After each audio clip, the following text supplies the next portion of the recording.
Segundo a OMS, saúde é um estado de completo bem-estar físico, mental e social, e não somente a ausência de enfermidades. Os quadros do programa Vida Plena proporcionam informações e reflexões que lhe darão bem-estar global. Está começando o programa Vida Plena. Apresentação: Ivanise Diel e Augusto Ablin.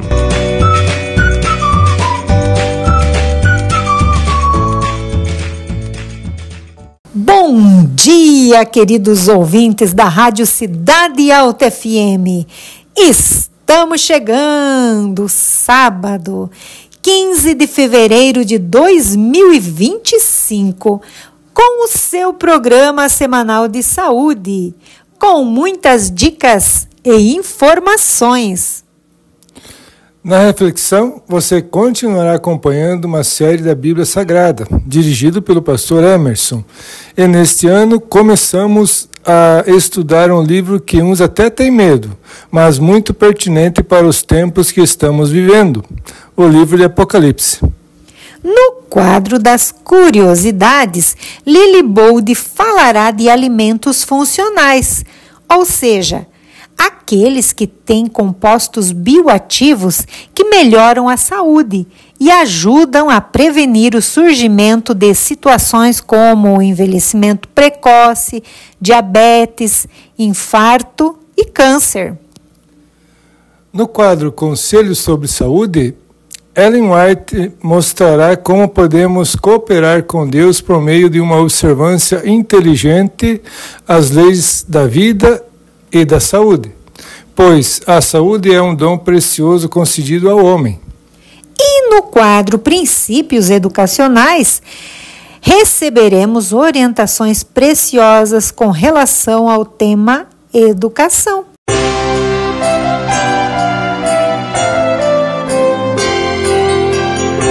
A reflexão da semana com o pastor Emerson Garcia Metzger.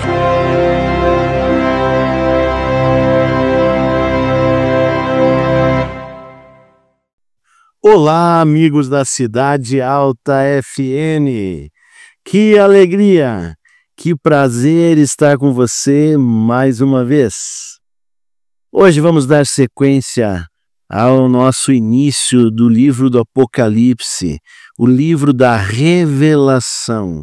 Revelação àqueles que estudam a palavra de Deus. Nós estamos estudando e o primeiro capítulo ele é repleto de informações. E já agora no verso 4, já temos novas informações muito importantes. Informações que falam sobre Jesus, o Jesus que veio, que nasceu, que viveu entre nós e que virá nos buscar. E em apenas aqui 5, 6 versículos, fala desde o início até o fim. Isso é muito legal de ouvir e de interpretar. E eu preciso que você tenha agora uma atenção específica aí. E nós vamos falar sobre Apocalipse, do verso 4 ao verso 8. E são informações muito importantes. Vamos começar assim. Antes de ler, eu quero explicar que o apóstolo João, ele recebe a mensagem de Deus, né, como já vimos na leitura passada, e ele agora vai falar também às 7 igrejas. As 7 igrejas do Apocalipse, dedicação às 7 igrejas da Ásia. Nós vamos, nas próximas vezes que nos encontrar, vamos falar sobre elas. Mas antes temos aqui um enunciado muito importante, que diz assim no verso 4, João, às 7 igrejas que estão na Ásia, graça e paz seja convosco da parte daquele que é, e que era, e que há de vir, e dos 7 Espíritos que estão diante do seu trono, e da parte de Jesus Cristo, que é a fiel testemunha, o primogênito dos mortos e o príncipe dos reis da terra, aquele que nos ama e em seu sangue nos lavou dos nossos pecados, e nos fez reis e sacerdotes para Deus e seu Pai. A ele glória e poder para todos sempre. Amém. Eis que vem com as nuvens, e todo olho o verá, até os mesmos que os transpassaram, e todas as tribos da terra se levantarão sobre ele. Sim, amém. Eu sou o Alfa e o Ômega, o princípio e o fim, diz o Senhor, que é, e o que era, e o que há de vir, o Todo-Poderoso. Oh, glória! Olha só quanta informação nesses versos. Então, no verso 4, ele já diz, fala ali sobre as 7 igrejas, os 7 espíritos. E é muito interessante porque cada uma dessas igrejas aqui, que nós vamos ver na sequência, são igrejas que tiveram um tempo específico, e a última delas é a igreja que nós vivemos hoje. E você, ao decorrer dos próximos dias, você não pode perder, porque nós vamos descobrir para que servem essas igrejas, por que elas foram mencionadas e qual a intenção de cada uma sobre esse estudo. Agora, aqui no verso 5, diz que, e da parte de Jesus Cristo, que é a fiel testemunha, o primogênito. Aqui declara mais uma vez que Jesus Cristo é o primogênito dos mortos, o príncipe dos reis da terra. Jesus Cristo é o Messias. E olha que diz, aquele que nos ama e em seu sangue nos lavou dos nossos pecados. Ele deu o sangue dele por mim e por você, nos tirando do pecado, nos trazendo para o perdão, nos trazendo novamente para os braços do Pai através do seu sangue. Olha quantas confirmações nós temos. E olha o que ele fez conosco através do seu sangue. Ele nos fez reis e sacerdotes para Deus, que é o seu Pai. Aqui mais uma confirmação de Deus Pai, Deus Filho e Deus Espírito Santo. E aqui agora, ele rende toda a glória e o poder para sempre. Amém. No verso 7, ele diz assim: eis que vem com as nuvens e todo olho o verá. Olha aqui mais uma confirmação dizendo que Jesus vai voltar. Ele virá e você precisa estar pronto. Mas, pastor, como é que eu me apronto? Como é que eu sei o dia que ele vai vir? Olha, em outros versos da Bíblia, a gente sabe que ele vem como um ladrão. Um ladrão não avisa quando vai à sua casa, ele apenas vem. E esta é muito interessante porque ele vai vir no momento que nós não sabemos. O mais importante é que você esteja pronto a todo momento. Imagine se nós soubéssemos o dia e a hora que ele viria. Nós faríamos tudo de errado, tudo que a gente quisesse. Faltando a meia hora, a gente se arrumava, ficava pronto e falou: agora vamos embora. Por isso, Deus, com toda a sua sabedoria, Ele vai trabalhar no seu coração, na sua mente, para que você esteja pronto todos os dias. E tem mais uma coisa.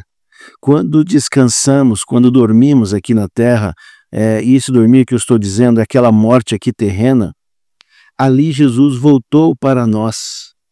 Porque quem morre não vê mais nada, quem morre não vai para o céu, quem morre fica aqui na terra.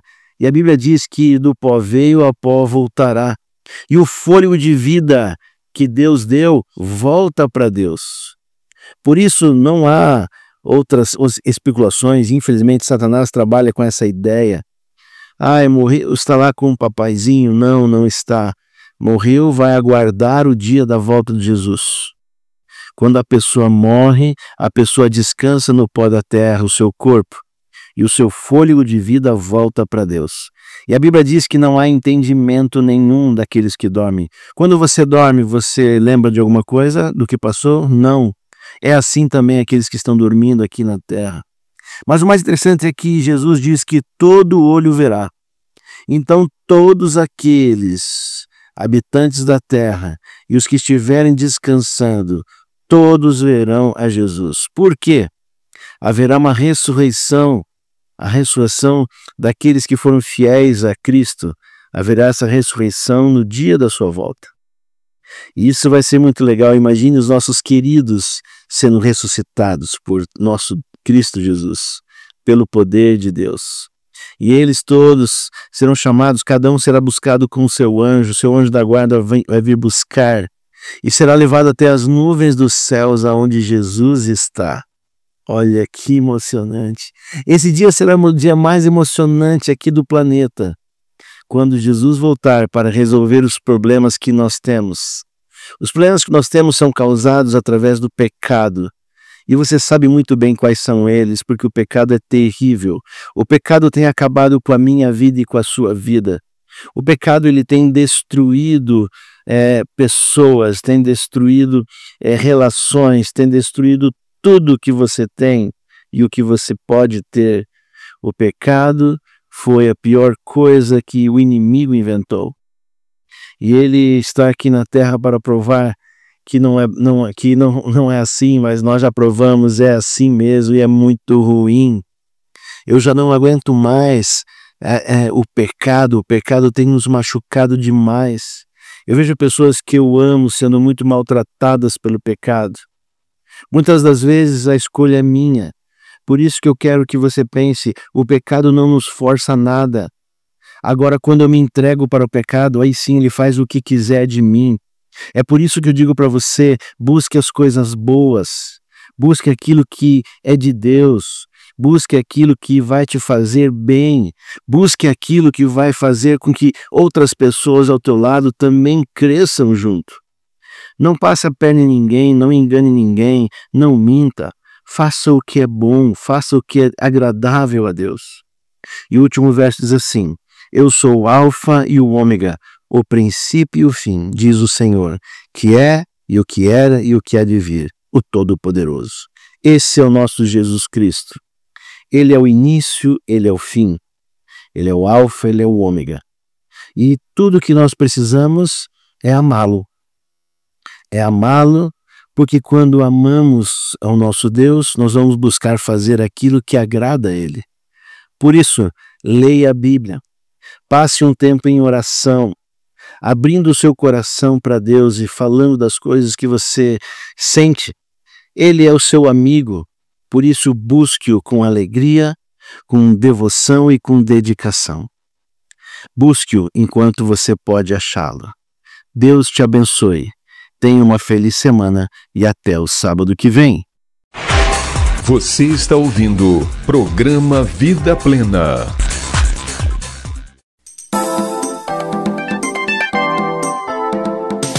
Vida Plena apresenta Curiosidades da Semana com Lili e Buldi.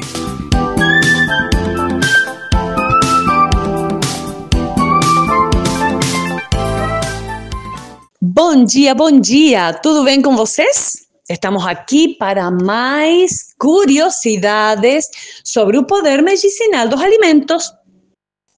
E hoje vamos a falar um pouquinho sobre a maçã e a pera. ¿Sabían que con 2 maçãs ou peras de tamanho médio se obtém cerca de um copo de suco, certo? Mas, tomando um copo desse suco natural por dia antes da refeição principal, pode-se emagrecer 1 quilo por mês. Um estudo realizado pela Universidade de Amazonas, no Brasil, demonstrou que as mulheres que incluem em sua dieta 300 gramos diários de maçã ou pera, 1 ou 2 unidades, conseguem emagrecer 1 quilo por mês. No entanto, se incluírem em sua dieta biscoitos de aveia em uma quantidade que fornece as mesmas calorias de 2 maçãs, cerca de 60 gramos de aveia, elas não diminuem de peso. O suco natural de maçã, de aspecto turvo, não comercial que é, né? Clarinho. O de pera são alternativas ao uso da maçã inteira. Beber um copo de suco de maçã é muito mais fácil e prático do que comer 2 ou 3 peras. Então, vamos a tomar mais suco de maçã e todos os dias. Até a próxima semana!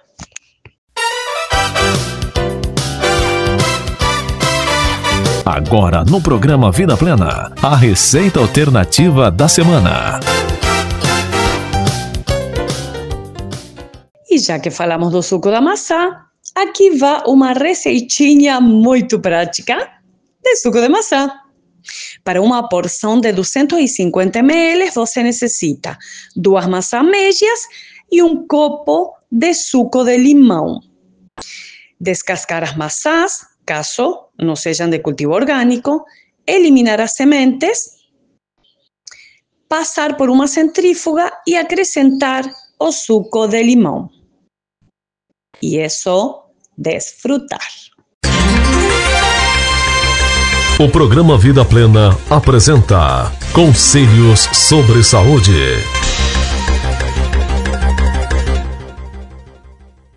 Estudo desordenado. Alguns estudantes dedicam-se inteiramente aos estudos e concentram toda a atenção no objetivo de obter educação. Exercitam o cérebro, mas permitem que as faculdades físicas permaneçam inativas.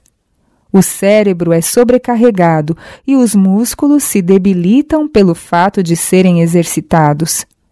Quando tais estudantes se formam, é evidente que adquiriram sua educação à custa da vida. Estudaram dia e noite, ano após ano, mantendo a mente em contínuo estado de tensão, mas não exercitaram suficientemente os músculos. Sacrificaram tudo pelo conhecimento de ciências e descem à sepultura. As moças frequentemente se entregam ao estudo, em detrimento de outros ramos de educação mais importantes para a vida prática do que o estudo de livros. E depois de adquirirem sua educação a miúde, ficam inválidas por toda a vida.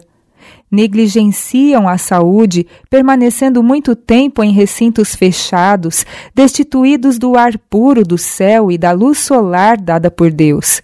Essas jovens poderiam ter saído com saúde de suas escolas se houvessem ligado os estudos a trabalhos domésticos e exercícios ao ar livre. A saúde é um grande tesouro. É a mais valiosa posse concedida aos mortais. Riqueza, honra ou cultura custam muito caro se forem adquiridas a expensas do vigor da saúde. Nenhuma dessas consecuções pode trazer felicidade se não houver saúde. É um terrível pecado abusar da saúde que Deus nos deu, pois todo o abuso dessa natureza debilita a nossa vida e constitui um prejuízo, mesmo que obtenhamos toda a educação possível. Em muitos casos, os pais ricos não veem a importância de educar os filhos tanto nos deveres práticos da vida como nas ciências. Não sentem a necessidade de, para o bem do intelecto e da moral dos filhos e para a sua futura utilidade, dar-lhes um conhecimento cabal do trabalho útil. É esta uma obrigação que tem para com os filhos, a fim de que, se lhes chegarem reveses, possam manter-se com nobre independência, sabendo como fazer uso das mãos. Se têm um capital de vigor, não podem ser pobres, ainda que não possuam 1 centavo. Muitos que na juventude se achavam em circunstâncias favoráveis podem ficar despojados de todas as suas riquezas e com pais, irmãos e irmãs para manter. Quão importante é, pois, que a todo jovem se ensine a trabalhar, a fim de que possa estar preparado para qualquer emergência. As riquezas são uma verdadeira maldição, quando os seus possuidores deixam que elas sejam um impedimento para os filhos e filhas obterem o conhecimento de algum trabalho útil que os habilite para a vida prática. Os que não são compelidos a trabalhar com frequência não fazem suficiente exercício ativo para terem saúde física. Jovens, por não ocuparem a mente e as mãos em trabalho ativo, adquirem hábitos de indolência e obtêm a miúde o que é mais espantoso ainda: uma educação de rua, o vício de perambular pelos bares, fumar, beber e jogar cartas. A pobreza, em muitos casos, é uma bênção, pois evita que os jovens e as crianças sejam arruinados pela inatividade. Tanto as faculdades físicas como as mentais devem ser cultivadas e desenvolvidas devidamente. O primeiro e constante cuidado dos pais deve ser o de ver que os filhos tenham compleições vigorosas para que possam ser homens e mulheres sadios. É impossível alcançar este objetivo sem exercício físico. Para a sua própria saúde física e bem moral, as crianças devem ser ensinadas a trabalhar, mesmo que não seja imperioso no tocante à necessidade.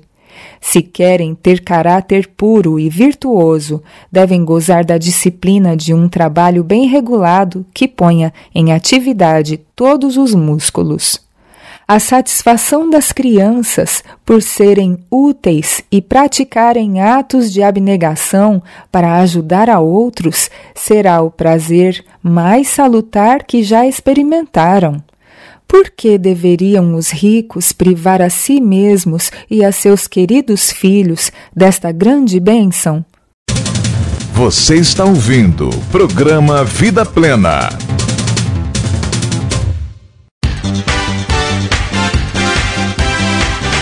E agora, no programa Vida Plena, Princípios Educacionais.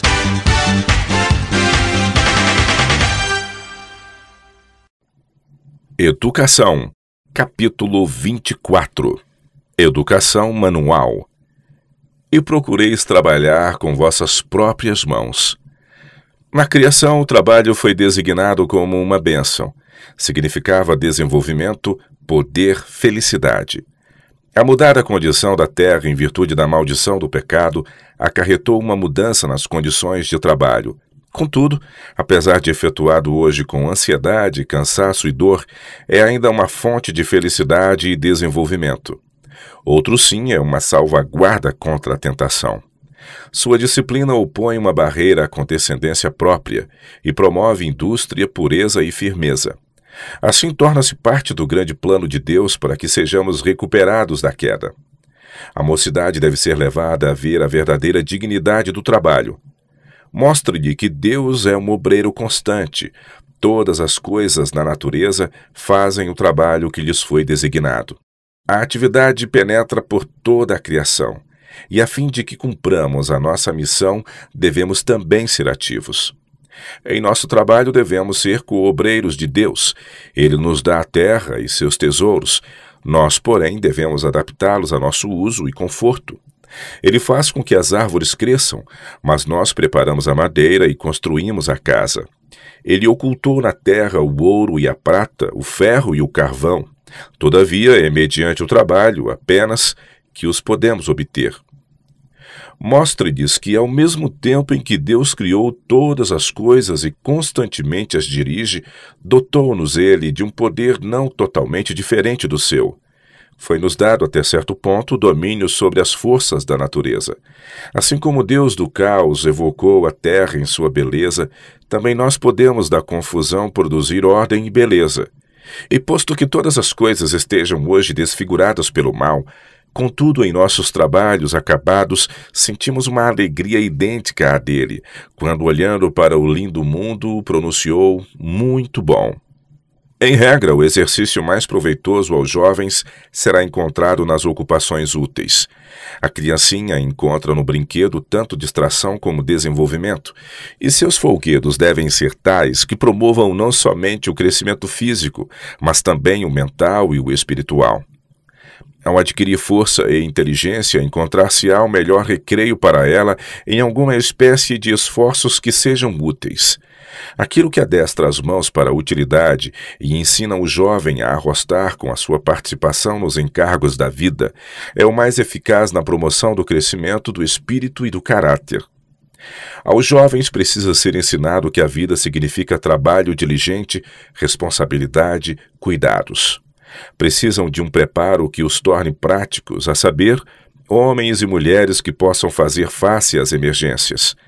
Deve ensinar-se-lhes que a disciplina do trabalho sistemático, bem regulado, é essencial não unicamente como salvaguarda contra as vicissitudes da vida, mas também como auxílio para o desenvolvimento completo. Apesar de tudo quanto se tem dito ou escrito acerca da dignidade do trabalho, prevalece a ideia de que ele é degradante. Os jovens estão ansiosos por se tornarem professores, escriturários, negociantes, médicos, advogados ou ocupar alguma outra posição que não exija o trabalho físico. As moças fogem do trabalho doméstico e procuram uma educação em outros ramos. Necessitam aprender que nenhum homem ou mulher se degrada pelo trabalho honesto. O que degrada é a ociosidade e egoísta dependência. A ociosidade favorece a condescendência própria, e o resultado é uma vida vazia e estéril, ou seja, um campo a convidar o crescimento de todo o mal.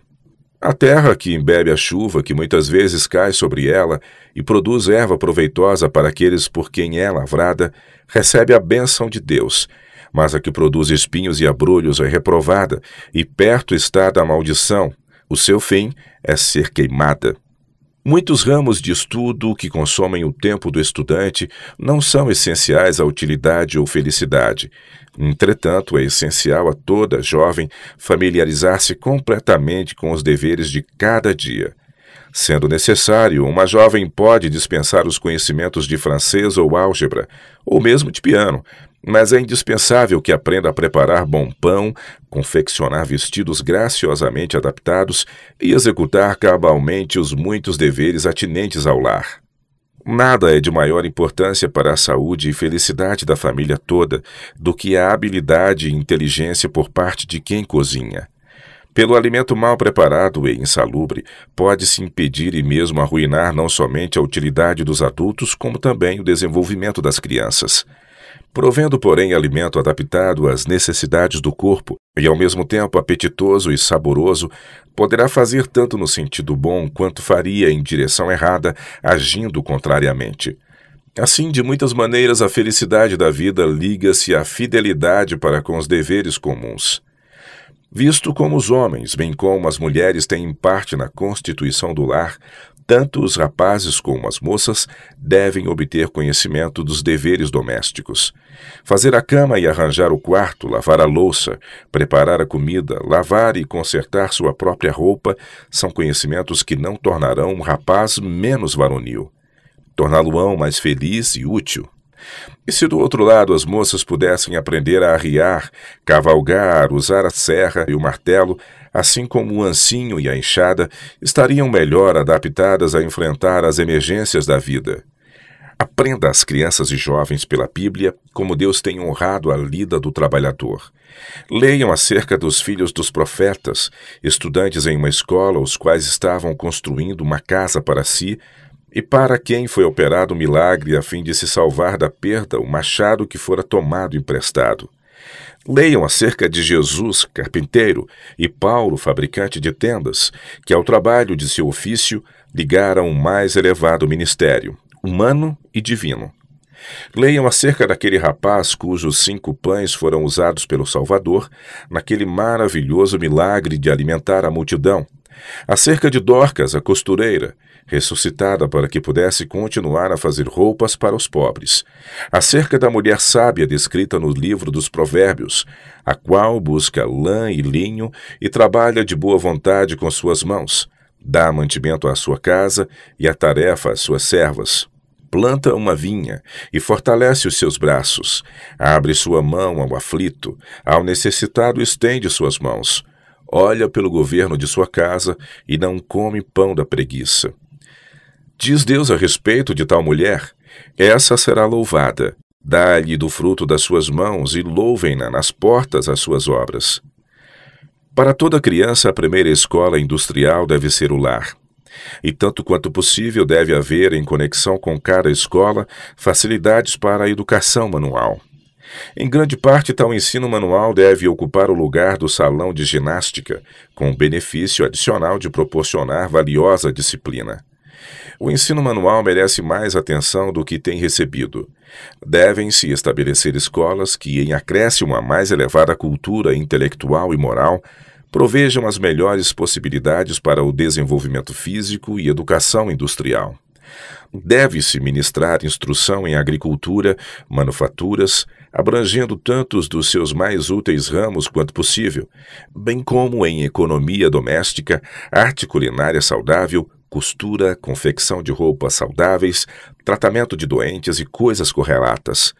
Devem ser providas hortas, oficinas, salas de tratamentos e o trabalho em todo o ramo cumpre estar sob a direção de instrutores hábeis.